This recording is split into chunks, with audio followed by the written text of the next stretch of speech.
이명박 전 대통령이 내일 피의자 신분으로 검찰에 소환됩니다. 잠시 뒤에 이명박 전 대통령의 입장 발표가 있을 예정이라고 합니다. 이 발표는 김효재 전 정무수석이 할 예정인데요. 발표가 시작되는 대로 현장 연결해서 알아보도록 하겠습니다. 그럼 먼저 전문가와 함께 오늘 입장 발표를 분석해 보고요. 또 내일 있을 소환 예측해 보도록 하겠습니다. 추은호 해설위원, 김강삼 변호사 자리에 함께했습니다. 안녕하십니까? 네, 안녕하세요. 예. 자, 내일 검찰에 소환되는데 일단 지금까지 검찰에 소환돼서 포토라인에 서는 대통령이 누구죠? 일단 작년이죠. 작년 3월 21일에 최근에는 박근혜 전 대통령이 딱 1년하고 일주일 전이죠. 한번 서초동 검찰청사에 출두를 하지 않았습니까?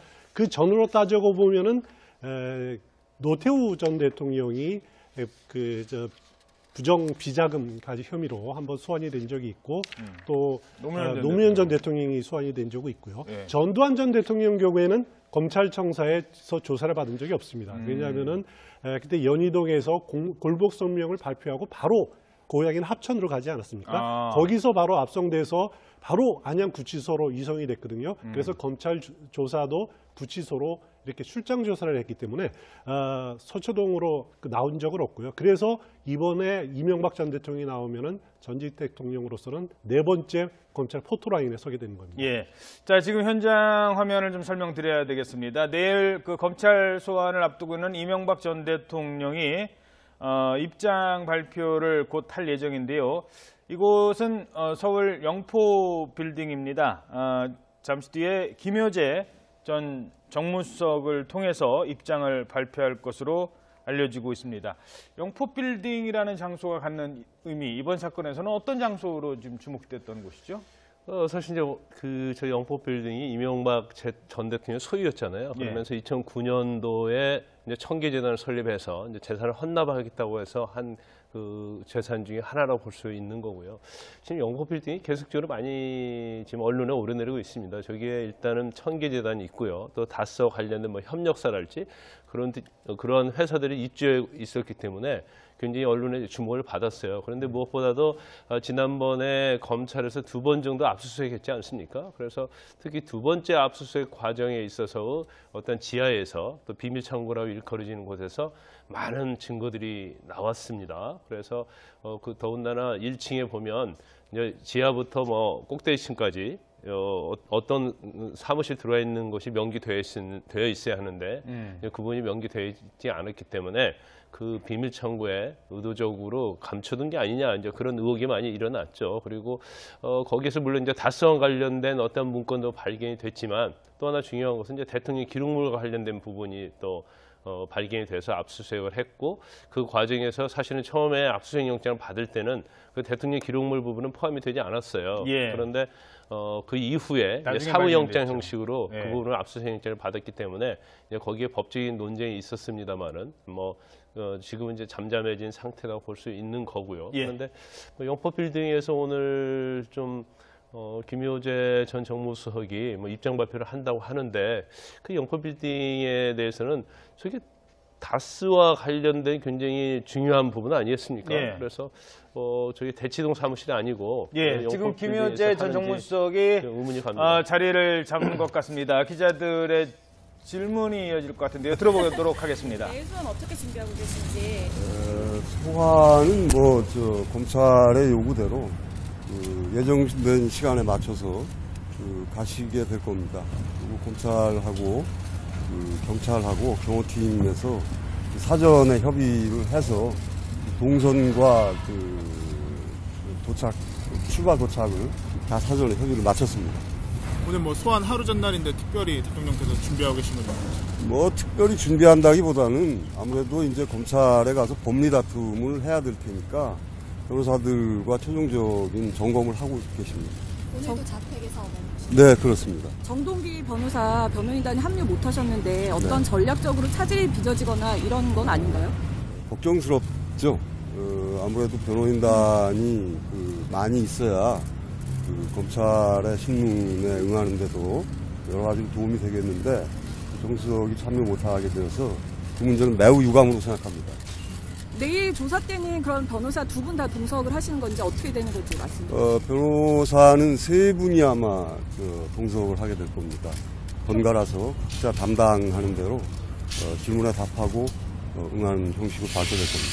세 분이라면은 지금 알려진 거는 그렇죠. 그러니까 강훈 변호사가 있고요. 그다음에 피영현 변호사하고 김병철 변호사하고 세 사람이 입회하게 될 겁니다. 그럼 김병철 변호사 선임계는 오늘 제출하는 건가요? 아마 그럴 것으로 알고 있습니다. 변호사 세 분 외에 뭐 또 내일 내일 수행은 행정안전부 장관을 지낸 맹형규 전 장관께서 대개에서부터 검찰총사까지 같이 수행 모시고 들어갈 것으로 계획을 하고 있습니다. 이명박 전 대통령 내일 조사 때는 좀 말씀하실 거를 잘 좀 임하실 계획이 있으신가요? 글쎄 질문 요지가 뭔가요? 내일 뭐 검찰청사 앞에서 특별히 대국민 메시지 같은 걸 발표하시는 메시지라기보다는 국민들께 한 말씀 하고 들어가실 겁니다. 그러니까 내일 검찰 조사 때 좀 협조 잘 하실 예정이신지 말씀 좀 많이 하실 예정이신지. 협조라기보다는 대통령께서 가지고 계신 생각 그리고 있었던 일 그런 거에 대해서 있는 대로 사실대로 답변하시게 될 겁니다. 성실히 조사받겠다는 말 말고 다른 입장 표명 준비하고 계시죠? 그는 좀 기다려 보시죠. 어제 언론에 나온 혐의에 대해서 사실관계를 따져보고 계신다고 했는데 그거 이제 살펴본 결과 아직도 여전히 혐의는 전면 부인하시고 있는 상황인가요? 그런 것으로 알고 있습니다. 이전에 기자회견 때 검찰 수사에 대해서 정치 공부라고 말씀하셨는데 그 생각 지금도 변화 없으신지? 변함없습니다. 그럼 혹시 살펴본 결과 문제될 혐의가 있는 부분이 있을까요? 그거는 변호사들하고 대통령께서 알고 있기 때문에 내가 와서 알고 할 수 있는 사안은 아닙니다. 정동기 변호사는 공식 변호인단에서 빠져도 뒤에서 사건 맡으시는 건가요? 변호사로서 역할은 하지 않을 겁니다. 그럼 어떤 역할을 하시는 건가요? 글쎄요, 그건 제가 알 수 있는 문제가 아닙니다. 근데 오늘 사무실에 출근하신 걸로 아는데 그러면은 뒤에서 이제 서포트를 해주시는 건가요? 아무래도 민정수석을 지냈기 때문에 조언이야 하겠지만 변호를 하지 말라 하는데 이제 협회 이 결정을 반대하기는 어려울 겁니다. 이명박 전 대통령은 지금 자택에서 어떻게 좀 시간 보내고 계신지 내일 소환 앞두고. 글쎄요, 그거까지 다 해야 되나요? 변호인단에서 보고는 받고 계신 건가요? 물론입니다. 그럼 오늘 변호인단이 자택에 가서 이제 만나 뵙기도 하나요? 네, 그렇습니다. 대국민 메시지는 같이 지금 조율하고 있는 건가요? 네, 그렇습니다. 내일 검찰 조사 때도 지금 혐의 부인하시는 그런 방향으로. 반복된 질문인 것 같은데. 한번 제대로 말씀해 주세요. 아니, 아까 답변을 했습니다. 현재 변호인단 외에 따로 로펌이 앞으로 재판이 진행이 되게 되면 그때 이 변호인단은 보강이 될 겁니다. 변호인단 선임에 상당히 어려움 겪고 있다고 알려져 있는데 그 부분 한 말씀만 해주시죠. 아시다시피 이 대통령께서는 전 재산을 사회 환원하셨습니다. 서울시장 4년 동안 월급도 한 푼도 안 받으셨고요. 지금 사실은 변호인단은 매우 큰 돈이 들어가는데 그에 약간의 어려움이 있습니다. 그게 재정적인 문제. 네, 그렇습니다. 자, 가스에 대해서도 여전히 소유권 계속 주장하지 않으시고. 예, 반복된 질문은 가급적 안 했으면 좋겠네요. 가스에 대해서는 그러면은 처음부터 그거는 변호인단에서 얘기할 겁니다. 자, 오늘 이쯤 됐죠? 오늘 3시에도 그럼 또 얘기하시는 건가요? 오늘 이 입장 말고 별도로 입장이 변화되지 않을 것으로 보고요. 3시는 없는 것으로 하죠. 이 정도로 되지 않았습니다. 그럼 마지막으로 소환 앞두고 대통령님께서 하신 말씀은 없으신지. 아마 내일 포토라인에 서시면 한 말씀 하실 겁니다. 따로 전하신 말씀은 없는 건가요? 지금 정리해 있습니다. 혹시 이런 브리핑은 소환 이후에도 계속 예정이 돼요? 여러분이 필요하시다면 하는 겁니다. 근데 아마 기소가 되게 되면 여러분들이 정치적인 입장을 듣고 들을 이유는 별로 없을 겁니다. 법률적인 다툼의 문제이기 때문에 변호인들이 아마 답변을 하게 될 것으로 예상하고 있습니다. 필요하다면 합니다. 근데 다시 한번 말씀드리는데 이 건물에 입주해 있는 다른 분들이 있기 때문에 저희들이 이렇게 내려와서 브리핑을 하는 이유는 그 건물 입주한 사람들에게 피해를 입히지 않기 위해서 하는 거니까 오늘 여러분들 좀 협조를 좀 해주십시오. 오늘 그만하겠습니다.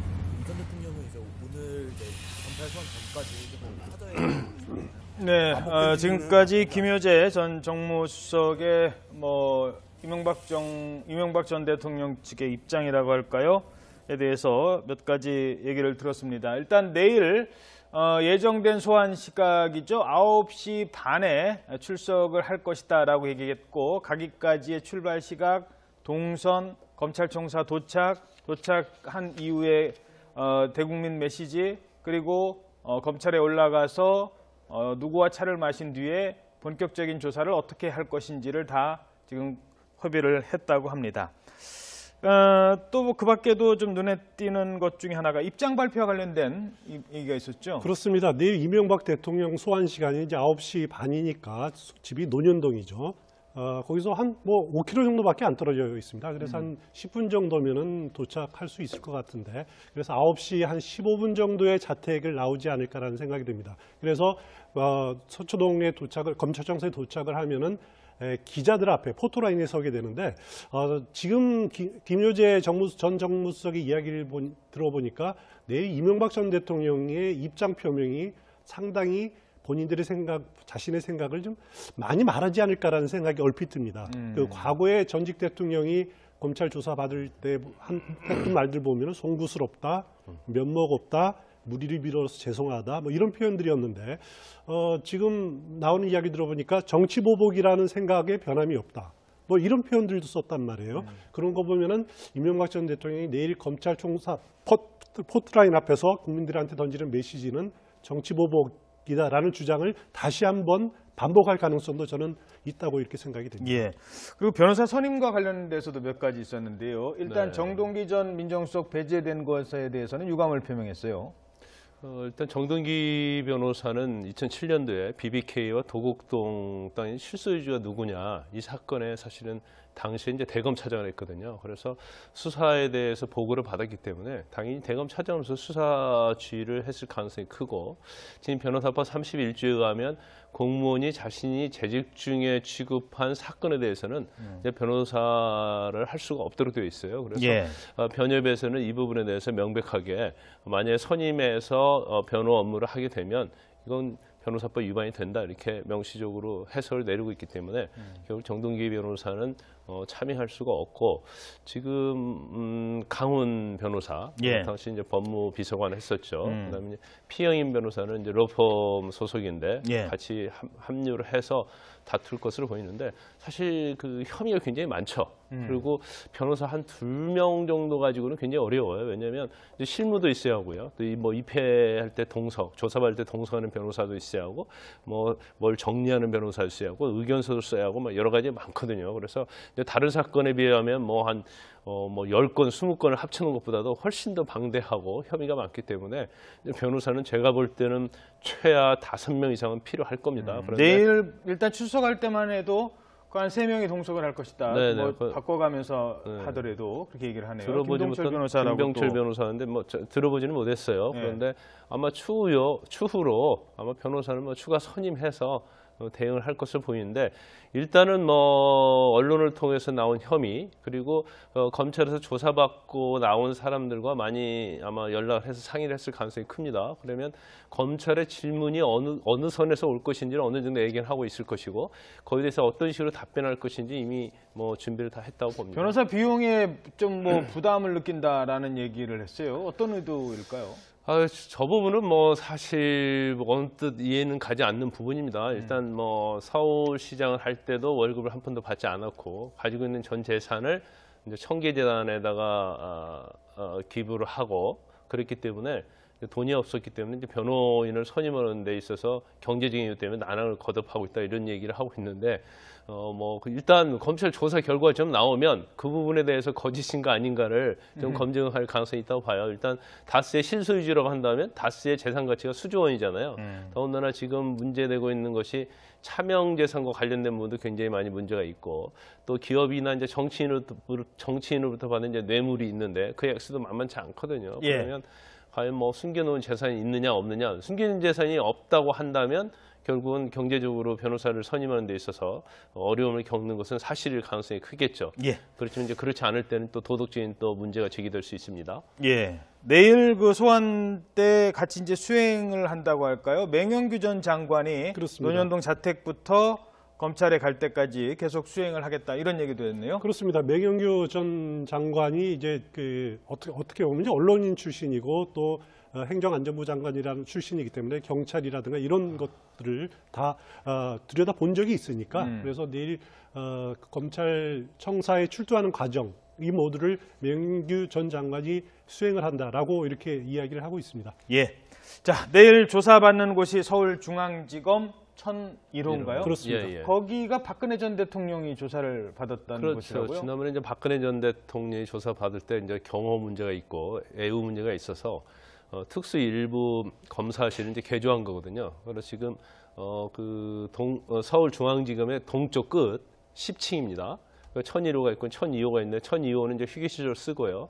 1001호는 박근혜 전 대통령이 조사 받은 다음에 이제 집기 같은 건 그대로 있다고 그래요. 그래서 아마 거기서 조사를 받고 이제 처음에 뭐 박근혜 전 대통령과 포토라인 섰을 때 좀 비쌀 것 같습니다. 포토라인 쓴 다음에 뭐 윤석열 지검장이나 아니면 한동훈 제3차장이 나와서 영접을 해서 티타임 정도 좀 가질 것으로 보이고요. 그다음에 아마 짧은 시간일 거예요. 그래서 조사가 어떻게 이루어질 것이다. 뭐 많이 협조를 좀 부탁한다. 그런 취지의 말을 할 가능성이 크고. 예. 그다음에 이제 1001호로 가죠. 근데 1001호는 그 첨단범죄수사 2부하고 특수부가 같이 있는 것이고 보안이 굉장히 잘 돼 있어요. 철문도 예. 잘 갖춰져 있고요. 그래서 그 안에 들어가서 일단 조사를 받게 되면 일단 변호사가 뭐 동석을 하겠죠. 그리고 지금 다스와 관련돼서는 그 다스와 관련된 수사는 그 신봉수 부장 검사 그리고 그 다음에 뇌물과 관련된 수사는 이제 한경호 송경호죠. 송경호 부장검사가 담당을 하고 있기 때문에 특수 2부장. 그렇죠. 이게 다스부터 조사를 할지 이제 뇌물부터 조사할지는 모르겠어요. 그래서 한 다스가 끝나고 나면 그다음 이제 뇌물 수사로 넘어가는 그런 형국으로 갈 건데 시간은 굉장히 좀 많이 걸릴 가능성이 큽니다. 예. 또 구체적으로 내일 조사 과정 또 어떤 게 주목되고 있습니까? 일단 제가 보기에는 그 검찰이 이명박 전 대통령을 공격할 수 있는 가장 큰 창이라고 할까요? 이것이 그 특활비하고 삼성이 그 소송료를 대납했다라는 부분들 아니겠습니까? 그렇기 때문에 제 추측으로는 송경호 특수 2부장이 먼저 조사를 하지 않을까라는 생각이 들고요. 다스 부분에 대해서는 이제 워낙 오래된 문제고 이명박 전 대통령도 나름대로 방어막을 방어를 철저하게 갖추고 있을 겁니다. 그거를 순서가 아마 이렇게 그래서 그 신봉수 첨단범죄수사부장은 D가 아닐까라는 생각이 드는데 박근혜 전 대통령 때 그때 검찰 조사하는 걸 보니까 오전 9시 25분에 출석을 해서 티타임 잠깐 갔고요. 그다음에 조사가 마친 게 밤 11시 40분이었습니다. 거의 뭐 14시간가량 조사를 했었죠. 그리고 조서 열람에 한 7시간 정도. 그래서 그 다음날 아침 6시 55분에 귀가를 하게 되는데 이번도 비슷하지 않을까라는 생각이 듭니다. 자정 전에는 조사를 마치고 그리고 조서 열람에 상당한 시간이 걸려서 모레 새벽까지는 귀가까지는 모레 새벽 정도까지는 걸리지 않을까라는 예측을 해봅니다. 예. 자, 검찰도 사실 이 여러 가지 뭐 지금 조사를 하는 기법도 있고 그러겠습니다만 전직 대통령이란 말입니다. 네. 이게 한 번 부르고 지금 다시 좀 조사해야 될 것 같은데요. 또 오시죠. 이렇게 하기가 좀 부담스럽거든요. 한 번 불렀을 때 제대로 조사를 해야 되는데 어느 정도 좀 준비가 됐다고 보십니까? 준비를 아마 철저히 했을 거예요. 일단 박근혜 전 대통령 조사 때 이제 경험이 있고요. 그다음에 사실은 말이죠. 한번 지금 뭐 이거 외에도 사실은 뭐 국정원 댓글이 할지 국군 사이버 사령부 관련된 거랄지 여론조작 그런 것들이 있거든요. 근데 아마 그것은 이번에 조사하지 않을 거예요. 왜냐하면 그것까지 조사하려면 시간적 여유가 없고요. 그다음에 지금 알려진 것은 120항 이상의 항목을 검찰에서 이미 작성을 했다 이렇게 얘기를 하는데 사실 지금 관련된 혐의가 크게 보면 이제 두 가지로 볼 수 있거든요. 다스와 관련된 부분, 물론 다스와 관련돼서는 직권남용이랄지 비자금 횡령 한 300억, 그리고 삼성 대납 문제 그 500만 달러죠. 그다음에 이제 뇌물과 관련된 겁니다. 정치인이나 기업인으로부터 받은 거, 그다음에 대통령 기록물관리법 위반 이런 건데 사실 이명박 전 대통령 다 부인할 가능성이 커요. 그러면 한 가지를 묻고 계속적으로 또 추궁하면서 가야 하거든요. 근데 그러려면 시간적이 안 되고 더군다나 검찰에서는 이미 수많은 증거를 많이 확보하고 있기 때문에 부인을 했을 때는 그렇게 막 끝까지 추궁하는 형식을 취하지 않을 겁니다. 그러다 보면 시간이 너무 많이 걸려서 다음 날까지 새벽까지 조사하기 어렵거든요. 그래서 질문과 답변이 계속 오가고 뭐 추가적인 질문이나 신문은 어려울 것이다. 그렇죠. 그래서 이번 한 번의 조사를 끝나는데 검찰의 목적은 저희 개인적 의견입니다. 일단 구속의 필요성, 구속의 상당성, 거기를 입증하는 데 중점을 두고 그다음에 영장을 청구해서 구속이 되면 그 이후에 다시 세세한 거, 그다음에 측근들 말과 틀린 거, 그다음에 추가적인 범죄 사실 그런 것들을 계속 구속이 되면 계속 소환할 수 있지 않습니까? 그래서 소환해서 불러서 조사할 그런 계획을 세우고 있을 가능성이 크다고 봐요.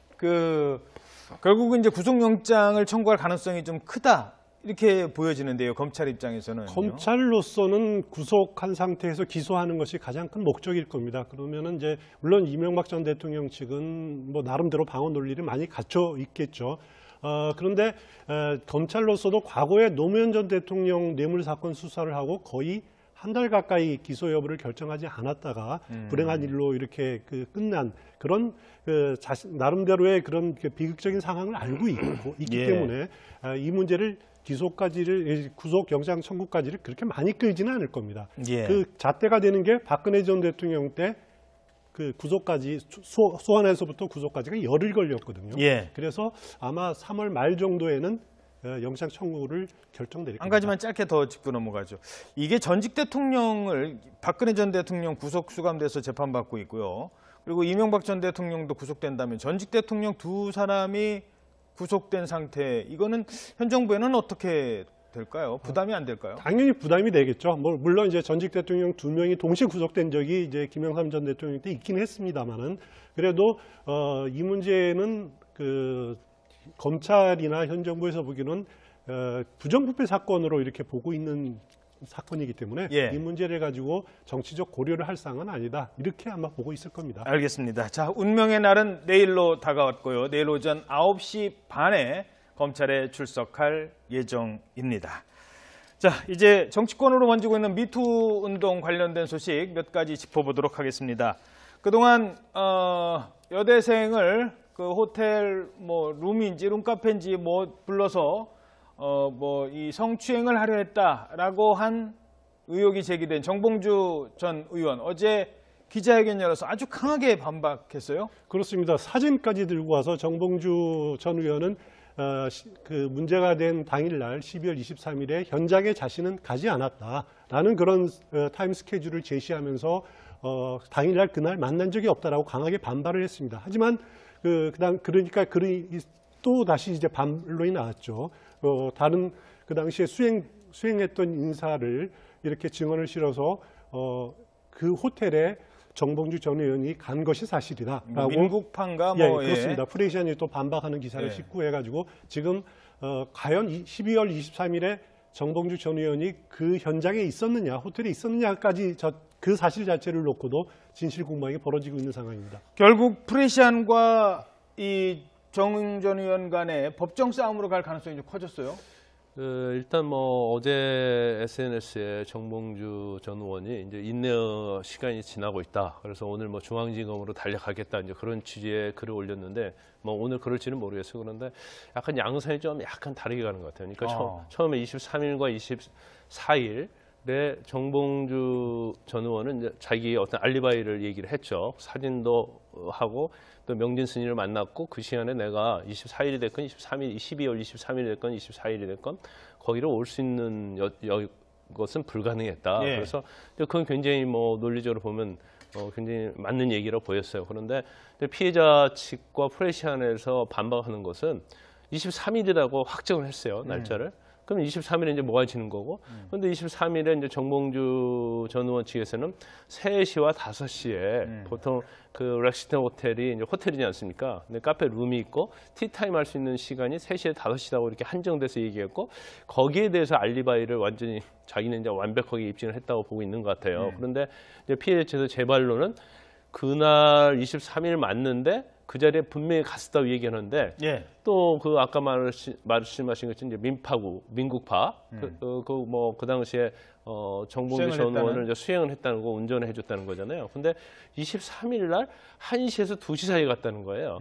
그러면 지금 다른 얘기가 나왔고, 물론 그 말이 신빙성이 있느냐 없느냐 또 문제가 있을 수 있지만 그 말 자체가 피해자 진술과 일치가 된다고 한다면 근데 정봉주 전 의원 측에서는 그날 한두 시에도 그 호텔에 가지 않았다는 걸 또 다시 어떤 형식으로는지 입증을 해야 하는 그런 상황이 된 거죠. 진실 공방으로 가는 것 같은데, 그런데 정봉주 의원이 정작 프레시하는 문제를 삼는데 그 A 양인가에 대해서는 입장을 밝히질 않고 있어요. 그냥 원칙적으로는 저는 이제 명예훼손과 관련해서는 무고고 그렇죠. 취재원이 누군가 드러났잖아요. 예. 근데 드러나지 않았다고 한다면 예. 언론사를 상대로 하는 건데 예. 취재원이 이미 드러났고 언론사는 그 취재원인 피해자 진술에 의해서 기사를 쓰는 거잖아요. 그렇기 때문에 원칙적으로는 이제 피해자를 문제 삼아야 하는데 정봉주 전 의원은 그런 것 같아요. 이건 음모기 때문에 언론사가 주도하는 것이다. 그러면 언론사를 처벌하는 게 맞고 또 만약에 본인이 그 피해자로 거론되는 사람에 대해서 실명을 거론하면 또 2차 피해가 있을 수 있기 때문에 예. 본인은 음모주의 차원에서 언론사의 처벌을 법적으로 정면 대응하겠다, 그런 취지인 것을 보입니다. 그러면서 서울시장 출마를 강행하겠다고 했고요. 그렇습니다. 또 그런가 하면은 박수현 전 의원도, 전 대변인도 충남도지사 선거운동을 접지 않고 본인은 계속 강행하겠다, 이런 입장을 밝혔어요. 그렇습니다. 민주당으로서 굉장히 곤혹스러운 상황입니다. 이 두 사람은 지금 예비 후보에 다 등록이 돼 있습니다. 그렇기 때문에 물론 예를 들어서 당에서 또 정봉주 전 의원 경우에는 아직 민주당 소속도 아닙니다. 그렇죠. 심사를 앞두고 심사도 있죠. 앞두고 있기 때문에, 그렇지만은 민주당으로서는 부담이 되기 때문에 선거 전체 구도가 흐트러질 가능성이기 때문에 두 사람을 가급적 내리려고 지금 지도부가 나서고 있는 상황입니다. 박수현 전 대변인 전 의원 같은 경우는 좀 이건 미투도 아니지 않느냐, 이런 얘기를 하고 있어요. 그렇습니다. 미투 운동의 본질이라는 것은 우월한 권력을 가진 사람이 권력을 제대로 행사 안 하고 그거를 이용해서 약자인 여성을 괴롭히고 못 살게 굴었다는 것이 미투 운동의 본질인데, 그 박수현 전 대변인 경우에는 이것은 이혼과 개인사의 문제다라는 예. 점에서 미투하고는 다른 겁니다. 하지만은 과연 이 정도의 그 전력을 갖고 있는 사람이 집권 여당의 후보로서 적합한가라는 또 그런 도덕성 논란은 벌어질 수 있을 것 같습니다. 예, 알겠습니다. 지금까지 추은호 해설위원, 김광삼 변호사와 함께 정치권 이슈 살펴봤습니다. 두 분 고맙습니다. 자리를 잡은 것 같습니다. 기자들의 질문이 이어질 것 같은데요. 들어보도록 하겠습니다. 내일 소환 어떻게 준비하고 계신지. 소환은 검찰의 요구대로 예정된 시간에 맞춰서 가시게 될 겁니다. 그리고 검찰하고 경찰하고 경호팀에서 사전에 협의를 해서 동선과 출발 도착을 다 사전에 협의를 마쳤습니다. 오늘 소환 하루 전날인데 특별히 대통령께서 준비하고 계신 건가요? 특별히 준비한다기보다는 아무래도 이제 검찰에 가서 법리 다툼을 해야 될 테니까 변호사들과 최종적인 점검을 하고 계십니다. 오늘도 자택에서 네, 그렇습니다. 정동기 변호사 변호인단에 합류 못하셨는데 어떤 전략적으로 차질이 빚어지거나 이런 건 아닌가요? 걱정스럽죠. 아무래도 변호인단이 많이 있어야 검찰의 신문에 응하는데도 여러 가지 도움이 되겠는데 정석이 참여 못하게 되어서 그 문제는 매우 유감으로 생각합니다. 내일 조사 때는 그런 변호사 두 분 다 동석을 하시는 건지 어떻게 되는 건지 말씀드리세요. 변호사는 세 분이 아마 동석을 하게 될 겁니다. 번갈아서 각자 담당하는 대로 질문에 답하고 응하는 형식으로 발표될 겁니다. 세 분이라면은 지금 알려진 거는 그렇죠. 그러니까 강훈 변호사가 있고요. 그다음에 피영현 변호사하고 김병철 변호사하고 세 사람이 입회하게 될 겁니다. 그럼 김병철 변호사 선임계는 오늘 제출하는 건가요? 아마 그럴 것으로 알고 있습니다.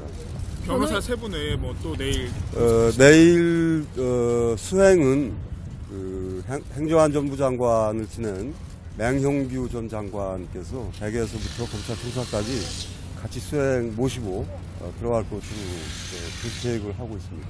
이명박 전 대통령 내일 조사 때는 좀 말씀하실 거를 잘 좀 임하실 계획이 있으신가요? 글쎄 질문 요지가 뭔가요? 내일 뭐 검찰청사 앞에서 특별히 대국민 메시지 같은 걸 발표하시는 메시지라기보다는 국민들께 한 말씀 하고 들어가실 겁니다. 그러니까 내일 검찰 조사 때 좀 협조 잘 하실 예정이신지 말씀 좀 많이 하시는지. 협조라기보다는 대통령께서 가지고 계신 생각 그리고 있었던 일 그런 거에 대해서 있는 대로 사실대로 답변하시게 될 겁니다. 성실히 조사받겠다는 말 말고 다른 입장 표명 준비하고 계시죠? 저는 좀 기다려 보시죠. 어제 언론에 나온 혐의에 대해서 사실관계를 따져보고 계신다고 했는데 그거 이제 살펴본 결과 아직도 여전히 혐의는 전면 부인하시고 있는 상황인가요? 그런 것으로 알고 있습니다. 이전에 기자회견 때 검찰 수사에 대해서 정치 보복이라고 말씀하셨는데 그 생각 지금도 변화 없으신지? 변함없습니다. 그럼 혹시 살펴본 결과 문제될 혐의가 있는 부분이 있을까요?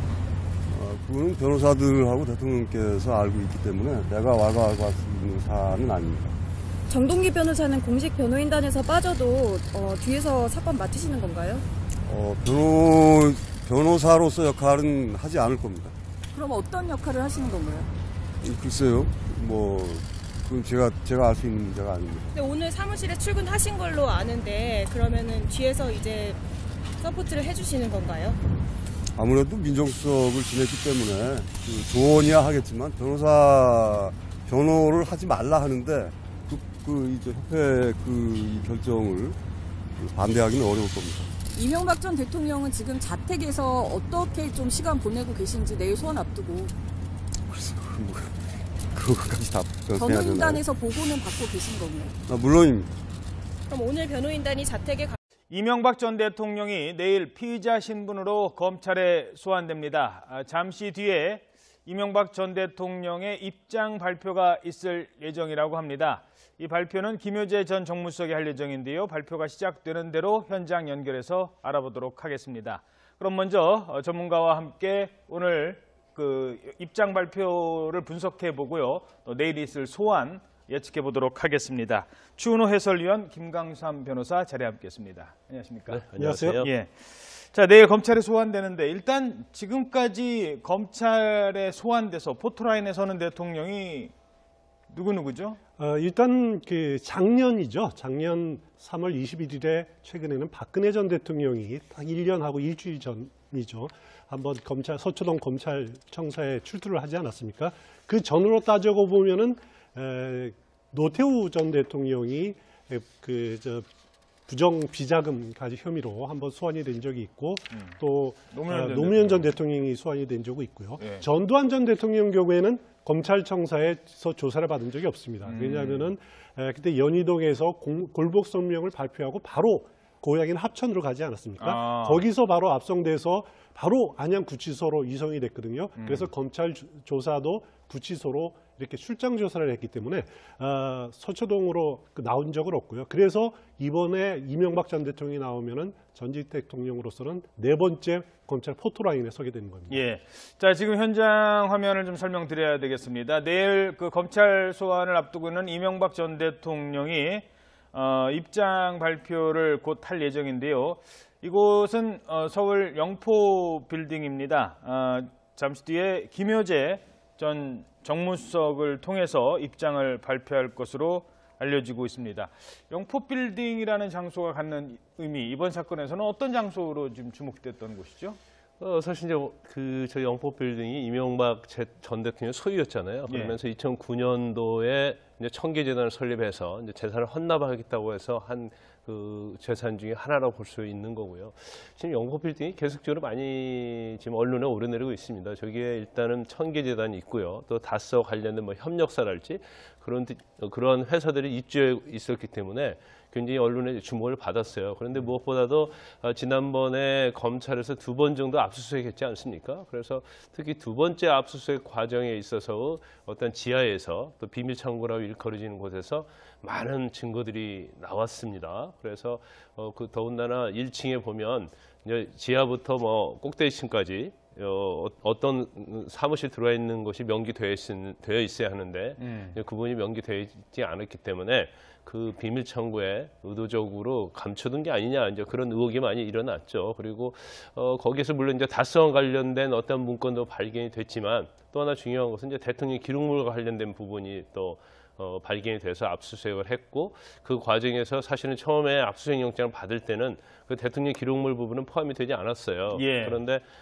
그 이후에 이제 사후영장 형식으로 그 부분을 압수수색 영장을 받았기 때문에 이제 거기에 법적인 논쟁이 있었습니다만은 지금은 이제 잠잠해진 상태라고 볼 수 있는 거고요. 예. 그런데 영포빌딩에서 오늘 좀 김효재 전 정무수석이 입장 발표를 한다고 하는데 그 영포빌딩에 대해서는 저게 다스와 관련된 굉장히 중요한 부분 아니겠습니까? 예. 그래서 저기 대치동 사무실이 아니고 예, 지금 김효재 전 정무수석이 의문이 갑니다. 가서 이제 만나 뵙기도 하나요? 네, 그렇습니다. 대국민 매치지는 같이 지금 조율하고 있는 건가요? 네, 그렇습니다. 내일 검찰 조사 때도 지금 혐의 부인하시는 그런 방향으로 반복된 질문인 것 같은데. 한번 제대로 말씀해 주세요. 아니, 아까 답변을 했습니다. 현재 변호인단 외에 따로 로펌이 앞으로 재판이 진행이 되게 되면 그때 이 변호인단은 보강이 될 겁니다. 변호인단 선임에 상당히 어려움 겪고 있다고 알려져 있는데 그 부분 한 말씀만 해주시죠. 아시다시피 이 대통령께서는 전 재산을 사회 환원하셨습니다. 서울시장 4년 동안 월급도 한 푼도 안 받으셨고요. 지금 사실은 변호인단은 매우 큰 돈이 들어가는데 그에 약간의 어려움이 있습니다. 그게 재정적인 문제. 네, 그렇습니다. 자,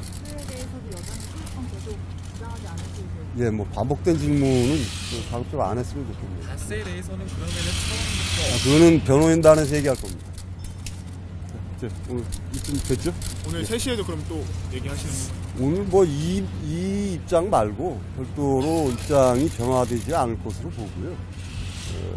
3시는 없는 것으로 하죠. 이 정도로 되지 않았습니다. 그럼 마지막으로 소환 앞두고 대통령님께서 하신 말씀은 없으신지? 아마 내일 포토라인에 서시면 한 말씀 하실 겁니다. 따로 전하신 말씀은 없는 건가요? 지금 정리해 있습니다. 혹시 이런 브리핑은 소환 이후에도 계속 예정이 돼요? 여러분이 필요하시다면 하는 겁니다. 근데 아마 기소가 되게 되면 여러분들이 정치적인 입장을 들을 이유는 별로 없을 겁니다. 법률적인 다툼의 문제이기 때문에 변호인들이 아마